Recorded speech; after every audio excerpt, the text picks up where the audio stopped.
हाँ नहीं, ये बात तो आपकी बिल्कुल सही है, संगठन वाली है, मुझे इस तो मैंने देखी थी खबर। रत्नाकर जी मेरे साथ मौजूद है। रत्नाकर जी, स्वागत है आपका। आपको कोई दिलचस्पी है समाजवादी पार्टी के सांसदों को तोड़ने में?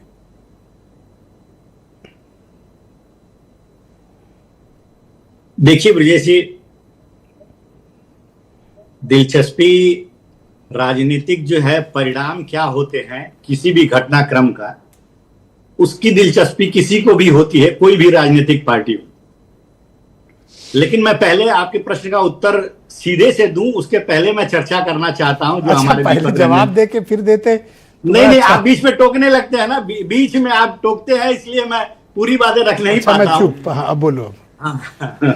जी देखिए, हमारे दीपक भाई कह रहे थे कि आप ही के चैनल पे खुल करके सनातन पांडे ने बोला और कहा कि हम बिल्कुल समाजवादी हैं और आजन्म समाजवादी रहेंगे। मैं इनको महाराष्ट्र की घटनाक्रम के बारे में थोड़ा सा अवगत करा देता हूं कि मातोश्री में पिछले रविवार को 6-9 सांसदों की मीटिंग हुई। कुछ वर्चुअली जुड़े थे, कुछ फिजिकली वहां पे थे, और उद्धव ठाकरे ने सबको कसम दिलाया कि मम्मी कसम खा लो तुम कि हमारा साथ नहीं छोड़ोगे। और सबने अपने मम्मी का कसम खाया, मम्मी कसम खाते हैं हम नहीं छोड़ेंगे साथ, हम तो पूरा तरह से हिंदुत्व शिवसेना के साथ खड़े हैं।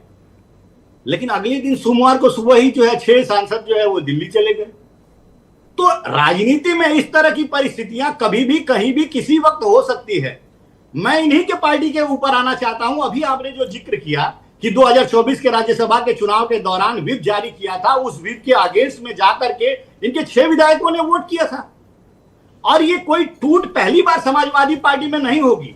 इसके पहले भी आपको याद होगा कि 2018 में शिवपाल चाचा जो है वो प्रगतिशील पार्टी बनाए थे। इसके पहले भी केशव प्रसाद स्वामी प्रसाद मौर्य जो है निकल करके उन्होंने राष्ट्रीय शोषित समाज पार्टी बनाया था।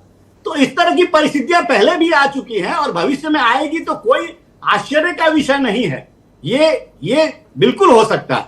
अब मैं आना चाहूंगा आपके बातों पे कि देखिए परिणाम क्या होता है। परिणाम उसका अगर होगा, निश्चित रूप से एक चीज मैं बहुत स्पष्ट रूप से कह दूं, जो सारे पैनलिस्ट यहाँ पे जो विपक्ष में बैठे हैं वो हमारे ऊपर इल्जाम लगाने का काम कर रहे हैं। मैं आपको एक चीज बहुत स्पष्ट रूप से कह दूं कि जितने भी सांसद टूटे हैं या भविष्य में जो होगा, उससे भारतीय जनता पार्टी का कोई लेना देना नहीं है, ना ही वो भारतीय जनता पार्टी में सम्मिलित होने जा रहे हैं। लेकिन परिणाम अगर देखा जाए तो हमारी सहयोगी पार्टियों को के साथ जो अगर वो विलय करती हैं, तो जो हमारा 2024 में 293 का एनडीए कुनबा था, वो हमारा निश्चित रूप से वो जादुई आंकड़ा जो है ना 360 का, उसके करीब जरूर पहुंच जाएगा। और मैं तो कह रहा हूं कि आप जितनी मेहनत से प्रयास कर रहे हैं, अब की बार 400 पर कोई न बचे।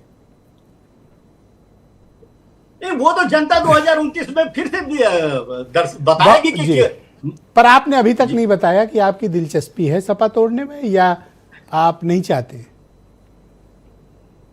देखिए, हमारे चाहने से नहीं होगा। समाजवादी पार्टी के सांसद जो है अगर वो चाहेंगे तो ही होगा। और समाजवादी पार्टी के सांसद अगर अपने अखिलेश यादव के ऊपर निष्ठावान है, अगर उनकी नीतियों से, उनकी विचारधारा से वह संतुष्ट, अगर मान लीजिए संतुष्ट नहीं है तो आपको सपाई सांसद स्वीकार होंगे, गले लगाएंगे आप उन्हें? देखिए, हमारे उप मुख्यमंत्री जो है केशव प्रसाद मौर्य जी ने भी ये बात 24 उनके संपर्क में बता रहे थे मौर्य जी कि संपर्क में। तो मैं आपको ब्रजेश जी बता दूं, मेरे सामने की घटना है।